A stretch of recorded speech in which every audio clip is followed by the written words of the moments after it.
привіт! На сімейному бюджеті ми продовжуємо нашу серію інтерв'ю з представниками Deloitte. Ми отримали від вас купу схвальних відгуків і лайків про ці інтерв'ю. Тому сьогодні ми говоримо з Катериною Денисовою. Катерина – старший менеджер Deloitte відділу, який працює з деклараціями. І, власне, наша сьогоднішня розмова найбільш буде корисна тим, хто працює за кордоном, назвемо там заробітчани, або фрілансери, там, які працюють в діджитал-світі, теж в різних місцях. Катерина, таке от перше питання, яке, можливо, когось хвилює, можливо, ніхто взагалі про це не задумувався. А які взагалі ризики для наших там громадян, які працюють в Польщі, в Чехії, ну, ясна річ, в Україні нічого особливо тут не декларують? В першу чергу, доброго дня, Любомире, доброго дня, шановні глядачі. Звичайно, ризики є, і особливо ці ризики останнім часом, скажімо так, стали більш явними, особливо зважаючи на те, що Україна поступово йде все ж таки до впровадження автоматичного обміну інформацією, і крок за кроком, потрошку, але всі прекрасно ми розуміємо, що рано чи пізно ця система вона запрацює, і коли це станеться, ці ризики вони зростуть, набагато зростуть. Якщо говорити станом на сьогодні, які ризики є? Найперший ризик – це, звичайно, те, що, по-перше, людина не виконує вимоги законодавства. Це англійською non-compliance. Тобто ви знаєте, що ви порушуєте закон, і за це, відповідно, можуть бути застосовані штрафні санкції. Якщо податкова якимось чином провела якесь розслідування, отримала якусь інформацію, вона знайшла, що людина, платник податку, не задекларував свій іноземний дохід в Україні, а мав би це зробити, бо мав такі зобов'язання, вона нарахує штрафні санкції. Штрафна санкція буде або 10%, або 25%, якщо податкова зможе довести, що це було умисно. Людина мала намір, і вона умисно занизила свою податкову базу і не сплатила податок у податкові органи України. Так само може бути застосована навіть ставка 50%, якщо це порушення буде повторно протягом 3 років. Ну і плюс пеня. Це в тому випадку, якщо ви декларацію не подали взагалі. Що необхідно знати, дуже багато людей, до речі, цього не знають, і дуже їх неприємний такий сюрприз для них виходить. Справа в тому, що для неподаної декларації фізичної особи немає строку позовної давності. Якщо ви подали свою декларацію, то строк давності буде 3 роки. Протягом 3 років, 1095 днів, податкова може перевіряти вашу декларацію, перевіряти, чи всі доходи ви внесли, чи правильно ви розрахували суму податку. 3 роки пройшли, все, вже цей податковий період ми не чіпаємо, не перевіряємо, нічого вам ніхто не донарахує. Але якщо ви декларацію не подали, то строку давності немає взагалі. Це пряма норма кодексу, і відповідно в теорії податкова може вам нарахувати штрафні санкції з дохіду, який був отриманий 5 років тому або 10 років тому. Звичайно, що це не є дуже частими якимись випадками, але такі правила. Це просто треба знати. Окей, виходить, нас послухають заробітчани, фрілансери, вирішать, 3 роки, треба декларувати, щоб не взяти це на все там своє життя. Давайте поговоримо там на прикладі Польщі, де найбільше, я думаю, трудових мігрантів з України. От людина отримує в Польщі офіційно, там платить податки, але там залишається чи податковим резидентом України, чи потім хоче приїхати сюди, хоче, щоб все було правильно і хоче декларувати. Є концепції про уникнення подвійне оподаткування. Розкажіть, як це практично, на прикладі Польщі, підтвердити, як це робити? Давайте, мабуть, мені здається, простіше всього буде покроково. Що ми будемо робити? Візьмемо приклад. Людина є податковим резидентом. Це дуже важливий критерій, ми повинні визначитися чітко, про це ви говорили з Андрієм. Якщо ви податковий резидент України, дійсно є зобов'язання декларувати іноземні доходи. Якщо ви не резидент, ви в Україні іноземні доходи не декларуєте. Да? Якщо ви точно знаєте, що ви резидент, у вас є іноземний дохід, він оподаткований в Польщі, що ми робимо? Кампанія з декларування розпочинається на початку року наступного за звітним. Да? Тобто у нас закінчився, наприклад, 21 рік, і з січня місяця, там уже коли ми відгуляли всі свята, десь середини ми можемо розпочинати підготовку декларації. Перше, що би я радила зробити в цьому випадку, почати, мабуть, все ж таки з України. Для чого? Для того, щоб перенести строк подання декларації. Да? Через те, що якщо ви будете отримувати довідку з-за кордону про суму сплачених податків, з дуже високою ймовірністю ви не встигнете її отримати до граничного терміну подання декларації в Україні до 1 травня.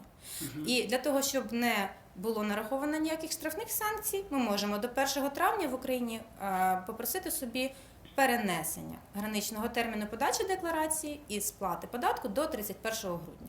Ми це зробили в Україні, подали відповідну заяву в податкову до 1 травня і йдемо собі спокійно, займаємося декларуванням в Польщі. В Польщі декларування відбувається в ті самі строки, що і в Україні. Навесні до 1 травня подається польська декларація. Вона подається абсолютно всіма платниками податку, її подають всі. І те, що причина, по якій ми, власне, просимо про перенесення, це те, що поки ми не завершимо процес декларування в Польщі, ми не зможемо тут нічого зробити в Україні. В Польщі, так само, як і в Україні, роботодавець утримує податок від джерела, в кінці року видає якусь довідку, вказує суму доходу, суму податку, платник податку подає декларацію, перераховує своє податкове зобов'язання, враховує якісь знижки, пільги податкові, або доплачує щось, або отримує якісь відшкодування податку. І після того, як уже в Польщі декларація подана, ми маємо фінальну суму податку, ми там сплатили залишок, ми можемо йти в податкові органи Польщі і отримувати там довідку. Можна звернутися або особисто, це, мабуть, самий, звичайно, простий шлях, але ми всі розуміємо, що іноземному громадянину, українцю, якщо він не знає польської, може бути трошки складно це зробити. Тому на практиці часто це роблять уповноважені особи, це може бути спеціаліст, з податкового законодавства, з підготовки декларацій. На підставі доручення він йде в податкову, отримує довідку в оригіналі, передає її платнику податку, і коли у нас вже є ця довідка, ми можемо вже готувати декларацію в Україні. Довідка обов'язково повинна бути в оригіналі, і вона повинна бути перекладена на українську мову і нотаріально засвідчена. Це те, що стосується, власне, довідки. Це цікаве питання, давайте уточнимо, вже ми говоримо про Польщу. Ми там отримали оригінал довідку паперову, припустимо, ми її переклали, нотаріально засвідчує, але там немає печатки. От які вимоги ДПС на практиці до таких довідок зараз? Вимог декілька. Саме найперше, довідка повинна містити чітко дані про платника податку і чітко повинен бути вказаний звітний рік. Друге, обов'язково повинна бути сума доходу, який був оподаткований за кордоном, і сума відповідно сплаченого податку. Якщо не буде вказана сума доходу, наша податкова таку довідку не прийме. Це перше. Довідка може бути або випущена податковими органами іноземної держави, або вона може бути засвідчена податковими органами. Є така практика, найближчий наш сусід Російська Федерація, у них є такий приклад, роботодавець випускає довідку, 2 НДФЛ, її можна засвідчити в податковій, і така довідка, вона приймається в Україні. Але в будь-якому випадку засвідчення податкової, воно обов'язкове. Тобто або документ випускається податковим органом, або він засвідчується. В Польщі зазвичай це довідка, яка саме випущена податковим органом. Таких, що були випущені роботодавцем, я не бачила особисто, наприклад. А так, в принципі, це нормальна практика, і, до речі, в Польщі цю довідку отримати не складно. Тобто таких складнощів, як, наприклад, там з деякими європейськими країнами або з тими ж Сполученими Штатами, з Польщею немає. Катерина, розкажіть нам ще, будь ласка, взагалі от про довідки і проблеми, які в цьому процесі виникають, можливо, трохи глобальніше на прикладі різних країн. Добре. З Польщею справді особливих проблем не виникає. Це звичайна практика, довідки отримуються досить швидко, вони в нормальному форматі, прийнятному, з ними все добре. Але з деякими іншими країнами можуть бути питання. Саме, мабуть, найперше, з чим ми стикаємося, це легалізація. Відповідно до Податкового кодексу, довідка повинна бути, як ми вже сказали, випущена або засвідчена податковим органом, і вона повинна бути легалізована. Це або консульська легалізація, або це апостиль для тих країн, які підписали Гаазьку конвенцію. З тими країнами, які мають з Україною підписані договори про взаємну правову допомогу, ми додаткову легалізацію не вимагаємо. Це, знову ж таки, та сама Польща, це країни, там, найближчі сусіди, наші там Румунія, Чехія та сама. З цими країнами ми нічого додатково не робимо. З більшості європейських країн довідка повинна бути засвідчена апостилом. І тут може бути складність в тому, що проставлення апостиля – це такий процес, знову ж таки, залежно від країни. Може бути в якійсь країні простіше, в якійсь країні може бути довше, може бути взагалі неможливо. І тому апостилювання або ж легалізація – це процес досить такий складний, і на нього потрібно звертати увагу завжди. Чи потрібна на вашій довідці легалізація, чи ні. Це потрібно перевіряти завжди. Друге питання, яке може виникати, це формат довідки і та інформація, яка в цій довідці міститься. Знову ж таки, як ми вже сказали, довідка обов'язково повинна містити суму доходу оподаткованого і суму сплаченого податку. Буває таке, що в деяких країнах не передбачена форма довідки, яка вказує одразу і те, і інше. Може бути або одна довідка з доходом, одна довідка з податком. Це теж може спрацювати, ви просто тоді йдете і отримуєте не одну довідку, а дві. Яскравий приклад – це, наприклад, Китай або Японія. У них не передбачена видача однієї довідки, ми повинні завжди отримати дві. Ще одне питання – це звітний рік. В Україні звітним роком є календарний. З січня по грудень, все чітко і все зрозуміло. Але в деяких країнах звітний рік відрізняється від нашого українського. Яскравий приклад – це Великобританія.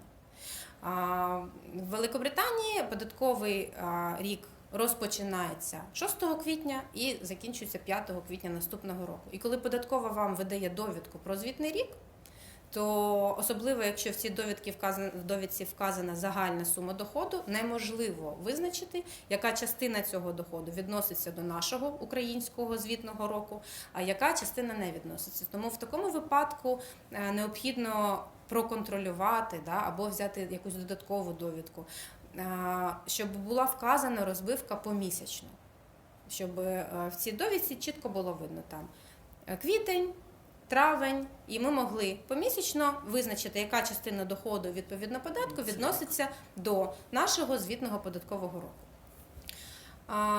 Ще одне питання, яке може виникати, це країни, в яких декларації можуть подаватися від подружжя. Так звані joint tax returns, коли подає декларацію не одна людина, платник податку, а подає подружжя. В цьому випадку податкова так само, відповідно до поданої декларації, може видати вам довідку, в якій буде вказана загальна сума доходу і податку, сплаченого подружжям. І це добре, якщо в довідці, знову ж таки, є розбивка. Бувають такі довідки, в яких є у нас дві колоночки, тут у нас доходи і податки чоловіка, тут у нас доходи і податки дружини. І ми можемо визначити, яку саме частину ми беремо. Якщо цієї розбивки немає, а в шапці вашої довідки вказано, що це є подружжя, містер і місіс Петренко, то, вибачте, ту загальну суму податку і доходу податковий інспектор жодним чином не зможе розбити, ви йому ніяк не доведете, що у вас дружина домогосподарка і вона не працювала. Вам необхідно надати документ. Це теж те, на що треба звертати увагу. Якщо декларація подається спільно, то, скоріше за все, довідка так само буде спільна. Так, ну, до речі, ви можете написати в коментарях, яка саме вас країна цікавить. Ми подивимося, які там найпопулярніші країни, ще потім Катерину попросимо прокоментувати. Ну і завжди ставимо лайк всім відео, які ви дивились на сімейному бюджеті. Катя, от наші глядачі послухали, і якби їх бажання декларувати, яке з'явилось після першого питання, після розуміння всіх цих нюансів, починає згасати. Розкажіть нам, будь ласка, про цікаву судову практику, коли ДПС знаходила ці іноземні доходи громадян. Тому що коли я намагався це знайти, ну це буквально там на пальцях однієї руки можна перелічити. Воно насправді так і є, судова практика дуже незначна.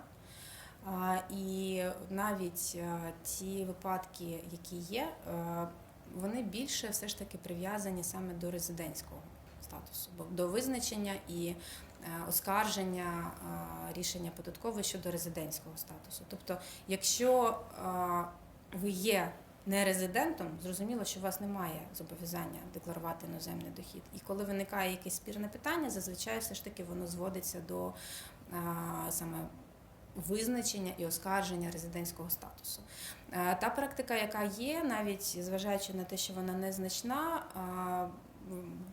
якщо дійсно фізична особа може довести, що ті критерії, які передбачені кодексом, в її випадку виконуються, да, і вона не може вважатися резидентом України, то рішення приймається на користь платника. Але, звичайно, це повинен бути якась реальна ситуація, реальний якийсь кейс. А там вже, відповідно від статусу, якщо підтверджено, що статус не резидент, то питання оподаткування іноземного доходу, воно відпадає саме собою. Бо нерезидента немає зобов'язання декларувати іноземний дохід. Так, ну ми в цьому інтерв'ю не будемо глибоко йти в резидентство, бо був вже ефір з Андрієм, так, партнером Deloitte, і там, в принципі, все дуже чітко пояснили. Тоді от давайте від заробітчан Польщі підемо до діджитал таких заробітчан, які там, наприклад, в Ірландії, чи в Чорногорії, чи в Туреччині і так далі. Тобто, які зберегли, припустимо, статус резидентів України, але там живуть частину року в інших місцях, працюють онлайн.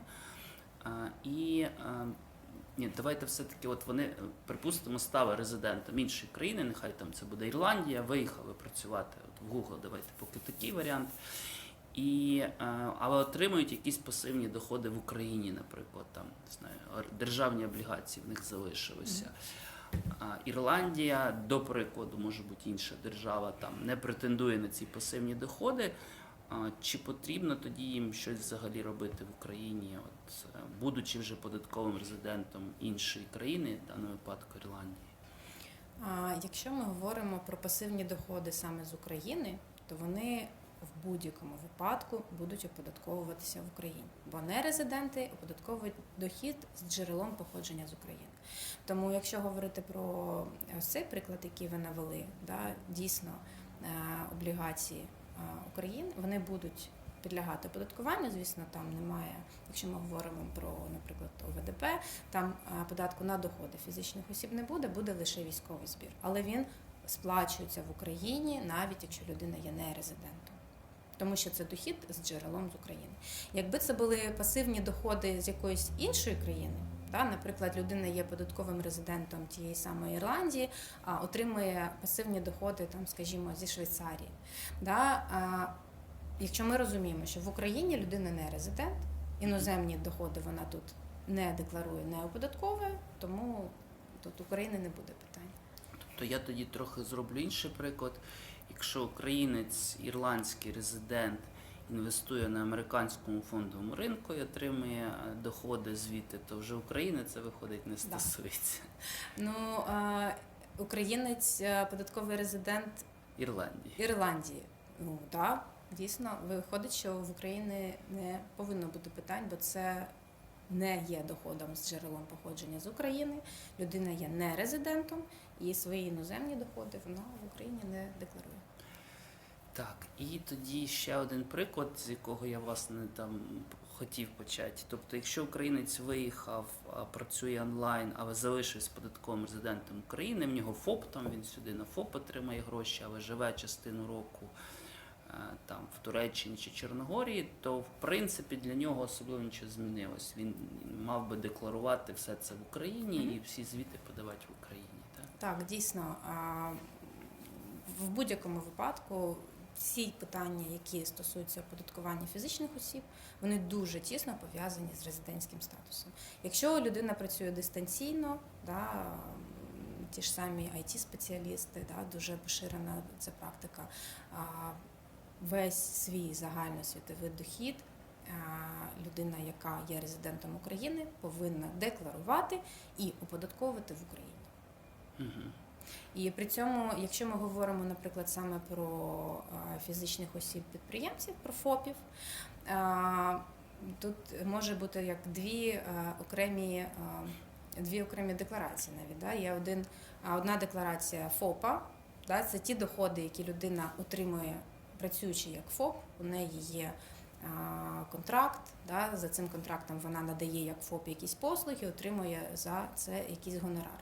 Якщо людина разом із цим, наприклад, отримує ті ж самі пасивні доходи, звідкись, да, з-за кордону, ці вже доходи, вони не будуть доходом ФОП, вони будуть доходом фізичної особи і вони декларуються згідно тих правил, які передбачені Податковим кодексом саме для фізичних осіб, просто як іноземний дохід.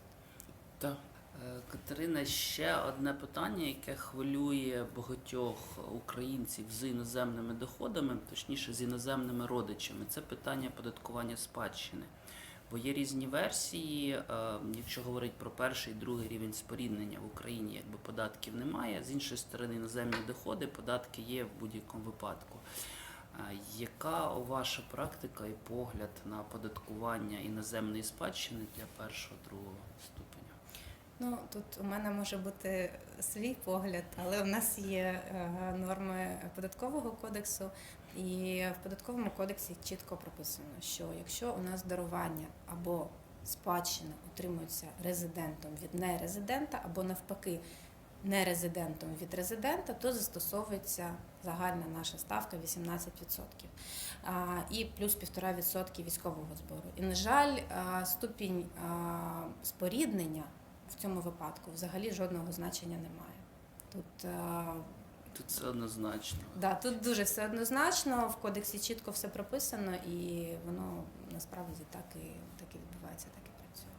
Так, хто сумнівається, ми тоді дамо, значить, в коментарях, що відповідні посилання на Податковий кодекс. Шановні глядачі, дякуємо, що нас дослухали. Подякуйте лайком нам за наш час, за час Катерини, роз'яснення. І пишіть в коментарях знову таки ваші питання, щодо яких країн вони стосуються. Спробуємо це агрегувати і на частину відповісти. Дякуємо за увагу.